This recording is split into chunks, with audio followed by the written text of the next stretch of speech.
Hey everyone, Gill Gross here. Post-match, Stefanos Tsitsipas versus Lorenzo Musetti, Roland Garros round 1. If you're not here for spoilers, click off the video in 3, 2, 1.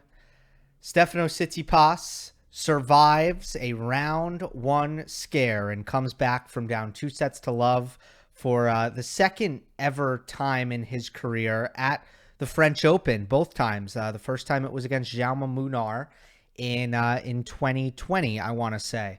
He does it again, and Musetti, for him, it's the second straight match in Paris that he loses from up 2-0.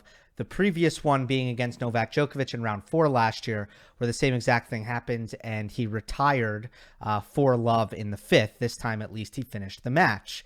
Improvement. In all seriousness, I will get to Musetti, but I kind of want to start with the turnaround that Tsitsipas made in this match, because I did feel like it was more or less up to him to turn the match around. I don't think that it was as if Musetti played too good for the first 2 sets and then dipped for the final 3. I thought it was more of Tsitsipas not controlling the things that he can control as well as he can. And those 2 things are, first, the attackable forehands, the attacking forehands that I felt like after a great start to the match on the forehand side, really a blistering start where that shot was jumping off the court and really imposing its will. He lost focus or got lazy or got comfortable, whatever it is, with a couple of leads in service games. So he was up 2 breaks. No, he was only up 1 break, but he was up 40-15 and threw a double fault in there and missed some forehands, some attacking forehands. And then at 5-all in the first set, he was up 30-love, and it was double fault, forehand error. Great shot by Musetti at 30-all on the run, forehand down the line, winner, beautiful. And then another forehand unforced error at 5-all. The efficiency on that shot was just terrible. And then you can look at Love-all in the second set. Double fault at 15-30. Forehand error to give away the game. Or it must have been 15-all in that case. So it was really just too many double faults, attacking forehand misses, just far too many. If you looked at his stats on the 3rd shot of the rally after 2 sets, on serve. So it's the serve +1. On the +1, it was 7 winners to 5 unforced errors, which is just not a large enough, that's not a good enough differential if you're Stefanos Tsitsipas. He made 16 forehand unforced errors in the first 2 sets. And that's the first thing that turned around, because in the latter 3 sets, he made 7 forehand unforced errors. So less than half of what he did in the first 2. He just stopped missing that as much as he was. The second thing was the return. And that comes down to what Musetti isn't good at, and kind of what I thought would happen in the match. We know that with Tsitsipas, with the size of his first serve and his first forehand, he has a way to win a lot of quick, easy, short points on his serve that he doesn't have to work very hard at. Musetti doesn't really have that. His forehand isn't as big. His serve isn't as big at all. And his serve is still a clay quarter serve. Pretty much a kick serve. Doesn't, averages around 110 miles per hour. And I believe he averaged 109 for this match. And in terms of where he was spotting it, pretty much exclusively to the Tsitsipas backhand. 70, at least through 4 sets, it was 78% to the backhand on the ad side and 75% to the backhand on the deuce side. And I'm checking the average right now, and it actually came down in the 5th set, and it ended up being 105 miles per hour average speed on the first serve, compared to 115 for Tsitsipas. But also Tsitsipas can mix it up, or does mix it up a lot better than Musetti does. Musetti was going to the same place every time. So if you're looking at a first serve average below 110 and it's going into the same spot every time and you're playing on clay, you should neutralize the return very, very consistently. That's not good serving by Musetti. So what did Tsitsipas do? Well, in the first two sets, he missed too many returns. He didn't miss a lot. He only missed like 20%, but that's still too many based on the serve. And he dropped a lot of returns short, especially on break point. In fact, Tsitsipas had every opportunity to win the first set and went like 0 for 5 on break points after going up 4-1.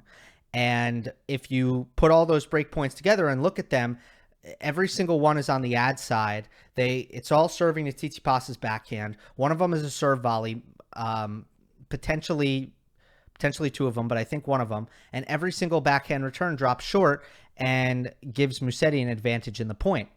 Can't happen, shouldn't happen. I mean, again, this is not good serving. And in the latter three sets, Tsitsipas started making almost 100%. It was 97% of his returns.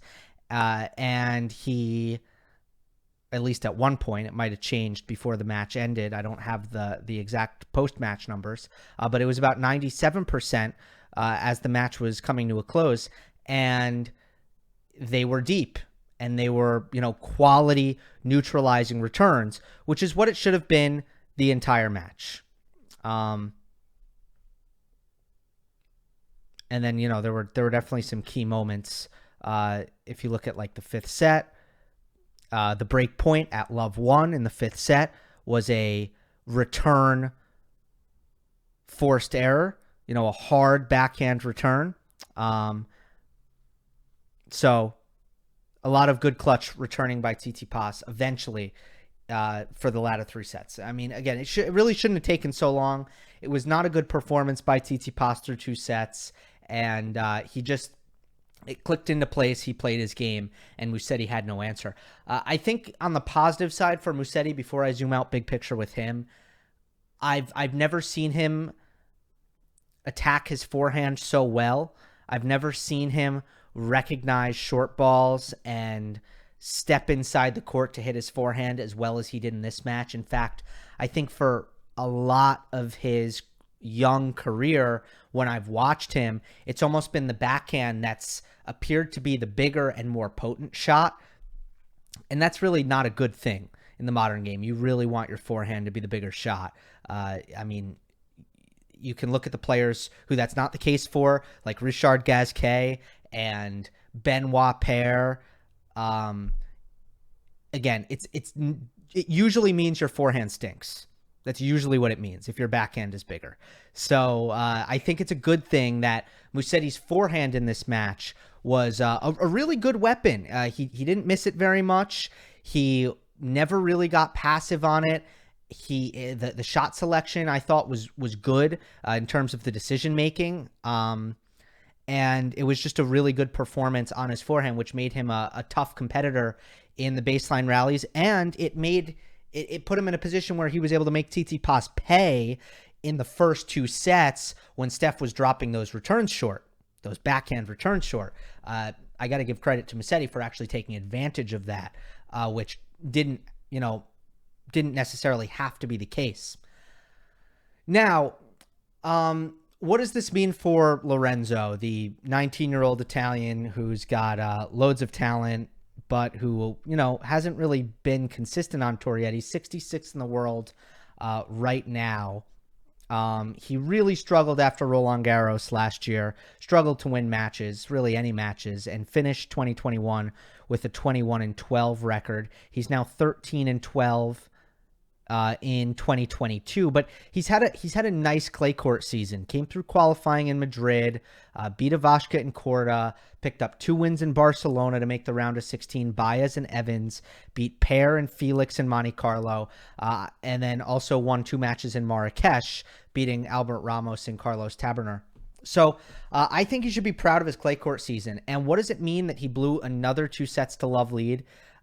To me, not that much. Not as much as probably some people will want it to mean. Now, look, would I like him to show a little bit more fight? Yes. Resilience? Yes. Do I think that he's become dejected in those matches? For sure.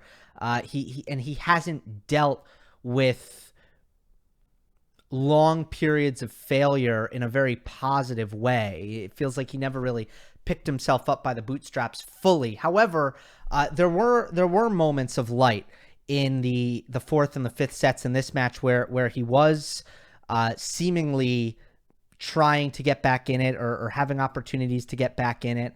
And it just wasn't going to happen for him. I think the reason why I don't think that, this is necessarily something to panic about for Lorenzo Musetti is in both cases, he's just not the better player. He's just the inferior player. And, if someone starts losing 2-sets-to-love leads against players who are at their level or even worse, below their level, that's a big problem. It shouldn't happen.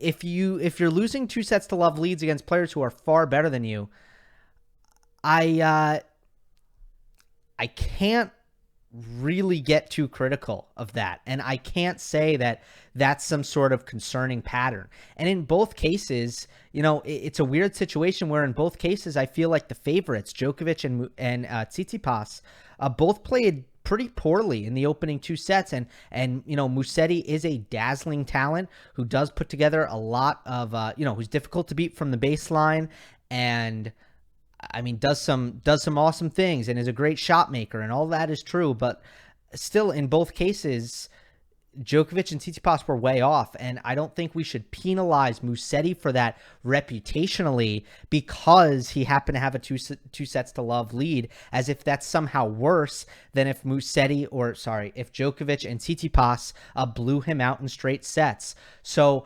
no, I don't think that he has shown to be the most resilient competitor, but at the same time, neither of these losses are really all that alarming, considering he really had no business beating either of those players. So for Musetti in the future, success is going to mean just continuing to get better and better big picture when it comes to winning matches week to week, like he's done over the course of the clay court season. That's what's important.